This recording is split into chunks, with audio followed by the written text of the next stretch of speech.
Welcome, everyone. I am Bob Wurzelbacher, the director of the Respect Life Office for the Archdiocese of Cincinnati, and this is our video podcast series that we call Being Pro-Life. We've been focusing a lot on the upcoming November ballot issue, the right to reproductive freedom, which would enshrine a right to abortion for virtually any reason up until birth in Ohio. But today, I want to remind listeners that the Catholic Church does and always has cared for not only the unborn, but mothers, families in need, and others who are poor and vulnerable. Now, since the Ohio state budget was just approved this week, it seemed like a good time to highlight what the Ohio Catholic Conference has worked on to get into that budget so our listeners could know and educate others on some of the things we are about, in addition to the topic of abortion. Today's guest is Will Kuehnle, Associate Director for the Ohio Catholic Conference. Will, welcome to the show. Hi, Bob. Yes, thanks for having me on Being Pro-Life. I'm an avid listener. Well, we've had a few episodes in a row featuring others from the Ohio Catholic Conference, so I don't think we need to get too much into what the Catholic Conference does, but what's your role at the conference, Will? I am the Associate Director for Social Concerns. So you've talked about the conference before. We advocate in the legislature on behalf of the bishops and on behalf of the church. And I advocate on all of those issues that relate to social life, and as we've been calling it recently, integral human development, so family issues, life issues, economic justice, a whole slew of things. All right, well, thanks. Well, like I mentioned in the intro, particularly right now, some people are criticizing us, saying, all you talk about is abortion. All you ever focus on is abortion. So I want to start by saying, first of all, here at the Respect Life Office at the Archdiocese of Cincinnati, we do work with pregnancy care centers, help them who help mothers in need. We also run a ministry for post-abortive women. For healing for them, we educate and advocate against capital punishment, assisted suicide. We help those who are deaf or have a disability by trying to ensure more equal access, resourcing parishes who are preparing children for the sacraments who might have a disability that doesn't allow them to join with the rest of their classmates. We do some education and resourcing and other issues like trafficking and domestic violence and bereavement. And that's just the Respect Life Office. There's a social action office that works on issues like immigration and hunger and homelessness and poverty and racism. The list it probably seems endless. But we're called not only to serve those in need, but to be involved in the political process as well to help create a more just society. So let's start there, right? So sometimes I hear criticism, you need to stay out of politics. Now that people mean different things when they say that phrase, you need to stay out of politics. But Will, what would be your response to we need to stay out of politics? Yeah, that's a really important question. I think for Catholics in the United States, it's been a live question for some decades. As Catholics came to the United States, especially in the 19th century, the role that we played in American life and what we could do in a democracy was contested both by Catholics and non-Catholics. So I'm glad that we're talking about it. And I think the best way to start talking about it is to return to the point you made about how many different things the Respect Life Office and the Social Action Office and the Archdiocese and across the state that the Catholic Church is involved in. Our social teaching, what people call Catholic social teaching, the body of our doctrines that tell us what we owe to one another, what we owe to society. Catholic social teaching is quite clear that Catholics should be involved in politics. I think what people are getting at when they say, well, we shouldn't be so involved in politics, they might be saying something very helpful, which is that Catholics should, especially the church, needs to be beyond partisanship. The Catholic Church is not another player in the political game along with political parties. It's not so simple as to say the Catholic Church is, we are with the Democratic Party or we're with the Republican Party, that we'd be involved in partisanship. But certainly we are called to be political. One of the central commands of Christ's teaching is to love our neighbor as ourselves. And certainly one of the easiest ways to do this is to be involved in our political life, where we interact with our neighbors, where we create policies that care for and treat all of our neighbors with respect and with dignity. So that's what I would say when someone says, maybe Catholics shouldn't be involved in politics. I would want to say, I agree, we shouldn't be partisan. But in order to love our neighbor as ourselves, in order to be a faithful citizen, we need to be involved in not only our sort of annual obligation to vote, but even the kind of political action that's less attractive. Knowing what's happening in the legislature, being involved in advocacy yourself with your representative, with your senator, with your governor, with your legislators at every level of government. And the last thing I would say is I think that call to faithful citizenship is just also a call to be obedient to Christ's teaching that we need to give to God what is God's, but we also need to give to Caesar what is Caesar's. And we owe something to our state and to our neighbor. We owe our faithful citizenship. So that's a perfect segue to talking about the Ohio budget. So the state budget just came out, approved by the governor. How many millions? What was the budget? Yeah, that's a key question. The budget is almost $200 billion. I think it's about $190 billion spread over 2 fiscal years. So the budget was signed on Monday, starting this July through the end of June 2025. The budget will distribute about $200 billion over those 2 years to all sorts of needs in Ohio. Okay, so it's almost a $200 billion budget we're talking about. Okay, so what are some of the things that are in this budget that you'd like to highlight to let the listeners know that these are some of the things that the Ohio Catholic Conference were advocating for to hope to get into this budget? That's great. I'll start with something that I, as the Social Concerns Associate Director, was not so personally involved with, but I think your listeners would find interesting and certainly is historic in its scope. This budget is the largest expansion of school choice in the history of the state of Ohio. So the Ed Choice scholarships, which have existed for some number of years and have allowed a number of students to choose the kind of education that best fits them and their family, that scholarship will now be available to all Ohioans, anyone under 450% of the federal poverty line. So any family of four making about $130-some thousand, any family up to that 450% of the federal poverty line will receive the full amount of an Ed Choice scholarship. We're talking about thousands and thousands of dollars that families could use to attend a Catholic school of their choice if that's what their family needs. That expansion of Ed Choice is certainly one of the most remarkable features of this budget, and one that the Catholic Conference has been advocating for years and years and years. And that good work has borne fruit in this budget. Okay, so if you make up to 450% of federal poverty level, which is around, you said 130,000 per family of four, someone close That's right. to that range. That's right. Then the full amount is a little more than 8,000 for high school. That's right. A little more Correct. than 6,000 for elementary. That's starting in fall of 2023. That's right. So there's going to be guidance coming out from our Catholic schools and from other entities on how to receive that Ed Choice scholarship for the 2023-2024 school year. And then if you make more than that, it goes down a little bit. The Ed Choice scholarship that you see on this graph here is the widest expansion of school choice in Ohio's history. It will allow families who have been struggling to send their child to a Catholic school to do so much more easily. And it will allow more families who would have otherwise perhaps wanted a Catholic education or another kind of education for their child to make that choice. All right. Well, I do have a couple questions about that before we move on. So some people have asked the question to me about if there are a lot of people that weren't normally going to Catholic schools that start going to Catholic schools, the percentage of Catholics at schools will be going down. And that might affect the Catholic identity of the school, right? Or even the religious education at the school. Do you have any thoughts about those concerns that some Catholic school students have? Yeah, that's a good concern. It's a helpful question. What does it mean for a Catholic school to be Catholic if fewer of our students identify as Catholic? And again, though I'm not the associate director for education at the conference, I'll say a few words about our obligations as the church and even in our schools.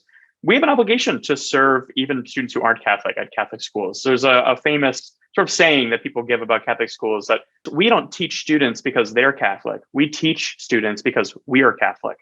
And I think that the aphorism there helps us to remember that Catholic schools, maybe like our Catholic hospitals or other public institutions, are ministerial entities where we do apostolic work. We teach students who are Catholic and non-Catholic about the world and also about how the gospel illuminates that world. So I would just say that around the globe, in developing countries, even in the early history of Catholic schools, there are large numbers of non-Catholic students who attend these schools. Many of them go on to live fulfilling lives that better represent the teachings of Christ because of that Catholic education.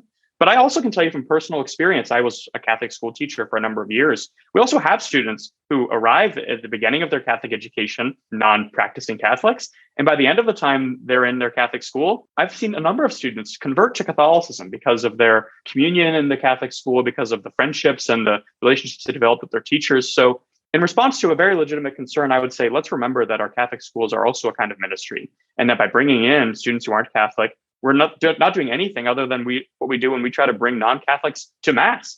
We want all people to know the gospel and to have this experience of love that we offer in a Catholic school. Thanks. Well, I can appreciate that answer. There might be some other similar but different concern, right? That as soon as more state money starts going to Catholic schools, that maybe the state is going to start being able to tell schools, oh, well, you can't teach that, right? Or you have to start teaching this, right? Things that we don't necessarily agree with, or we might have to change based on the fact that we're receiving state money. What do you think about that? This is another very good concern. We want to protect the integrity of our Catholic schools. So let me say that on the one hand, in Ohio, there have already been Ed Choice scholarships that have empowered students to go to Catholic schools. Have been in the past, before this budget, a number of programs that empowered families to make the decision to send their child to a Catholic school. There was also the John Peterson Scholarship. So we've already had some amount of state money that's helped families make this decision. And we have not, as a result, suffered a loss of integrity or autonomy in our Catholic schools. As a matter of fact, one of the tasks of the Catholic Conference of Ohio is that we oversee the accreditation of our Catholic schools. So we play that role already. And I would also remind your listeners that at the university level, at the post-secondary level, for decades, there has been a long precedent of federal money in the form of Pell Grants and other kinds of grants that have supported Catholic education.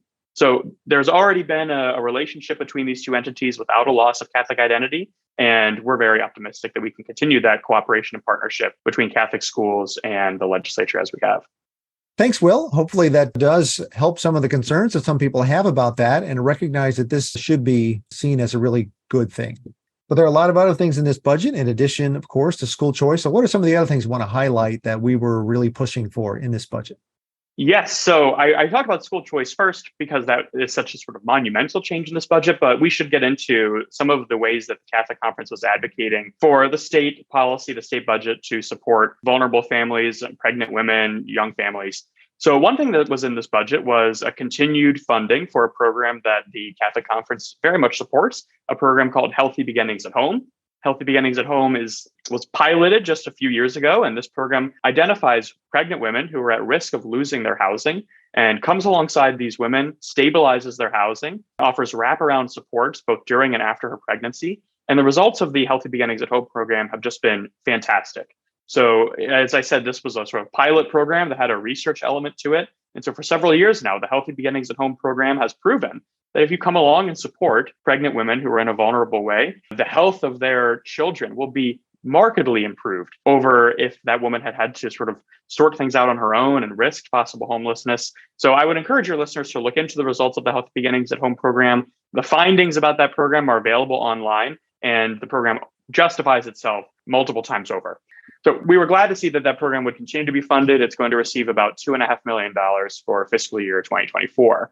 There are a number of other programs, though, as well, that the Catholic Conference was advocating for, or other policy changes. For example, in this state budget, the sales tax on baby products has been eliminated. And this was something that we were advocating for in standalone bills and thrilled to see in the budget. So diapers, strollers, cribs, there will no longer be sales tax on these kinds of baby products, which is an excellent, clear way for the state to show support for vulnerable families, and undertaking the important work of raising a child. So we were thrilled by this as well. So do you know how unique is Ohio in that one? That's a good question, Bob. I don't know. I don't know off the top of my head. I know that some other states have started doing this. It's become a bit of a pattern, I think, perhaps especially after Dobbs, as one way for states to easily come alongside pregnant women and families who are raising young children. But I couldn't tell you how many. Hopefully, one day we can have this conversation. I'll tell you 50 out of 50. But for now, I'm not totally sure yet. Right. So it sounds like we're not the first, but we might be one of not that many of the 50. Yes. We're part of a salutary trend across the states. Okay, great. Sorry, I keep interrupting you. So what else? Another change, which has been, I think, a huge victory for the pro-life cause, is the expansion of eligibility for Ohio Works First cash assistance. So there's a program operated by the state of Ohio called Ohio Works First. And this program offers direct cash assistance to a number of low-income vulnerable groups. And until this budget, in the past, that cash assistance could be given to a pregnant woman once she reached 6 months in her pregnancy. So a low-income woman who was pregnant, once she was 6 months pregnant, she could qualify and start receiving direct cash aid from this Ohio Works First cash program. And the Catholic Conference advocated very strongly that if we believe that life begins at conception, which of course we do, then that cash assistance should begin as soon as a woman finds out she's pregnant and comes and seeks out that aid.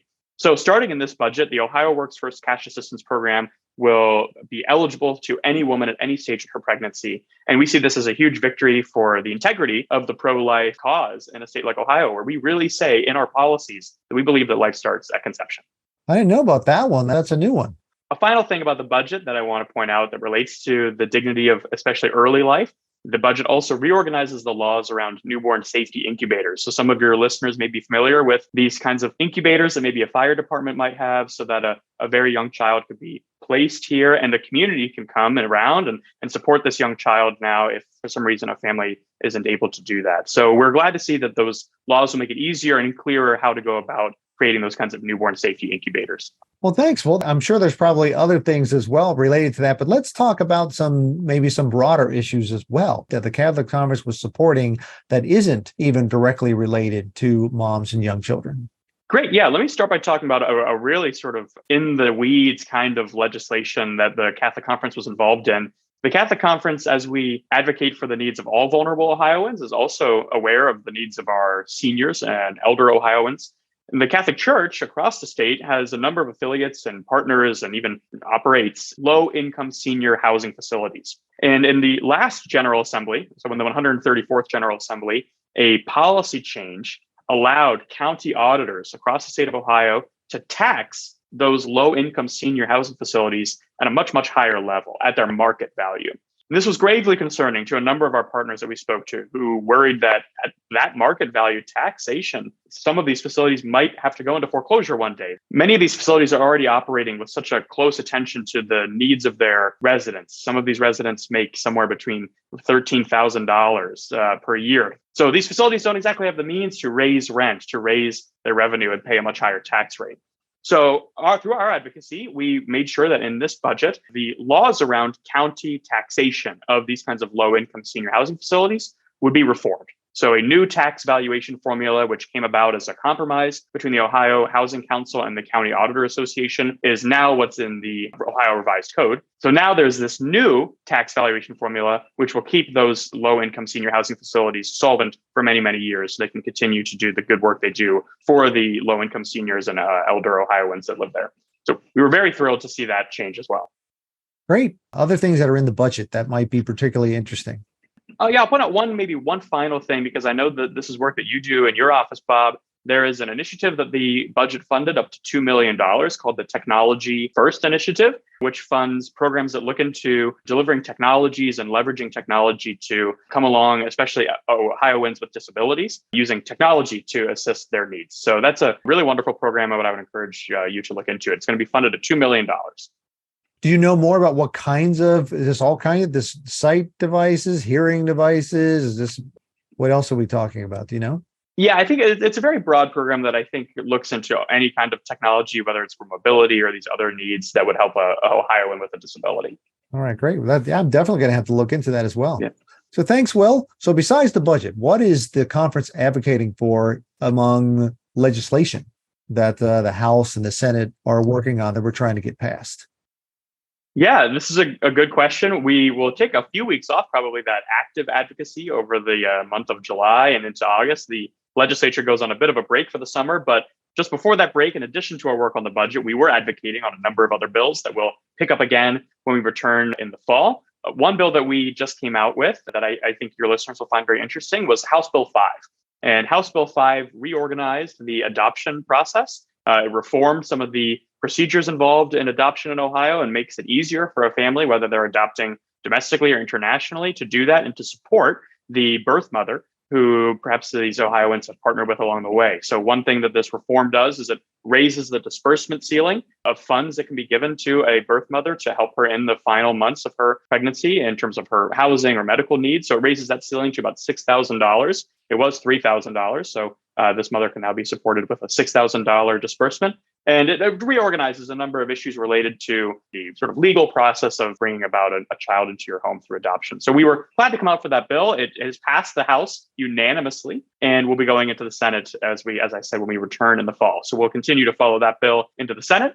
There's another bill also related to supporting families that treats that Healthy Beginnings at Home program that I spoke about earlier. There's a separate bill that also is in the House called House Bill 7. And House Bill 7 is known as the Strong Foundations Act. House Bill 7 includes a large number of provisions that would support young children and families, especially those most in need. It would give $15 million to the Healthy Beginnings at Home program, which I spoke about a little bit earlier. So $15 million into a program that's coming alongside pregnant women who are at risk of losing their housing, The Strong Foundations Act would also ensure continuous enrollment in Medicaid for children under 3 who are in a perhaps low-income family. So the child doesn't need to be re-enrolled every year and possibly lose coverage between their birth and 3 years old. So the Strong Foundations Act is full of a number of really laudable provisions that we were happy to support in the House, and we'll continue to follow it, hopefully into the Senate in the fall. And then another kind of bill that really also kind of gets into the weeds, we just came out for a bill called House Bill 199. In Ohio, a number of married couples actually pay more in personal income tax because they're married.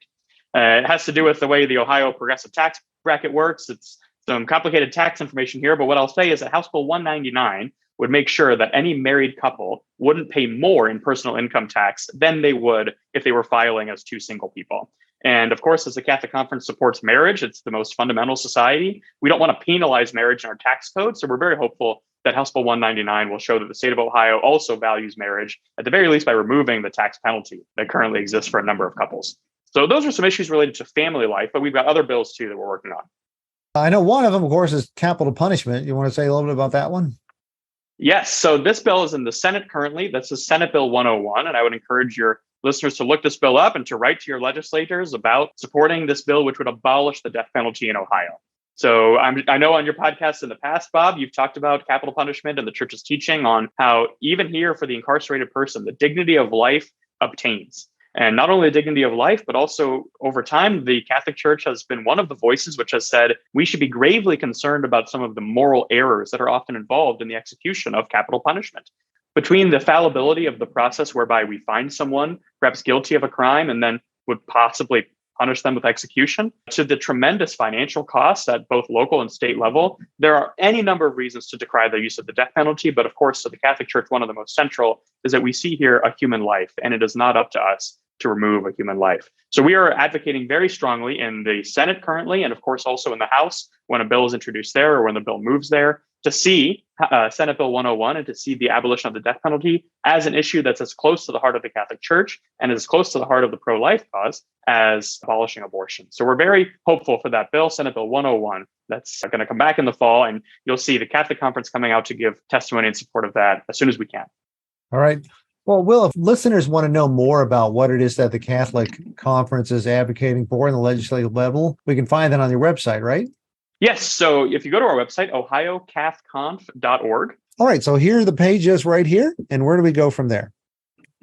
Well, if you scroll down the homepage, you'll always just see our latest news. So you'll see as you go down this first page, the bills we've been most recently working on. So you see our statement there about the budget, House Bill 33, our statement about House Bill 199 I was describing, and the SAFE Act as well, which we came out in support of to protect young people and the integrity of their bodies. We have another statement on the passage of the budget from the Senate. So as you scroll down the homepage, you'll see a kind of constant update of what the Catholic Conference is doing, including our job posting. If you're interested in advocacy on education, I've been talking about education a little bit, please feel free to reach out to the Catholic Conference. So that's one easy way to see what we've been working on. But at the top of that homepage as well, you'll see that we've got a number of tags where you can look at our current legislation, our action alerts. If you want to see who your legislators are, you can contact them using that third tab. So we have a lot of resources on our website that I hope your listeners will find useful. Okay, so you can click on Courage Legislation, for example, and see what some of the current legislation is that people are working on. If you want to sign up to be notified when there's opportunities to contact your legislatures, for example, if you go to the home page, I think, and you scroll down to the bottom, join our mailing list. Is that right, Will? That's right. Yep. This will sign you up for our Action Center. You'll get our newsletter, which comes out often telling you about the legislation we're working on. And also you'll get our action alerts through that newsletter too, where you can contact your legislator directly and send a little message saying, hey, I live in your district. I feel very strongly about this issue that the Catholic Conference is advocating on. So I hope that your listeners will go to our website, ohiocathconf.org, scroll to the bottom, and then click join our mailing list. All right. Anything else that I didn't give you a chance to talk about that you wanted to pass along? Maybe an upcoming bill that's not on the website yet that you're hopeful for in the fall, perhaps? Yeah, let me give one last update just to show the kind of diversity of issues that the Catholic Conference is working on. In my first answer to your first question, Bob, I talked about the breadth of Catholic social teaching and the various manifold issues that the Catholic Church teaches that we can and should be involved in. And we've talked a lot about issues of family dignity and preserving the dignity of life. These are very important, but there's a bill that would just pass the House.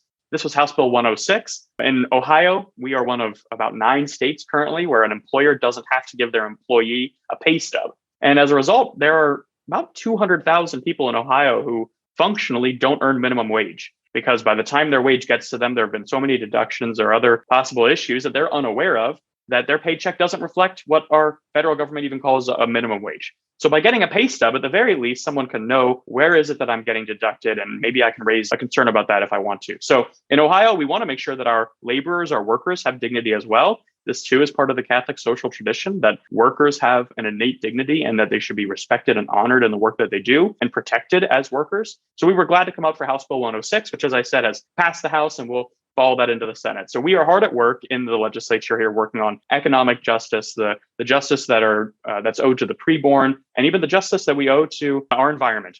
One last thing, we came along with a bill, House Bill 79, which would encourage energy efficiency. So we were here to show solidarity and defend the common good in every domain, and we're hard at work doing that.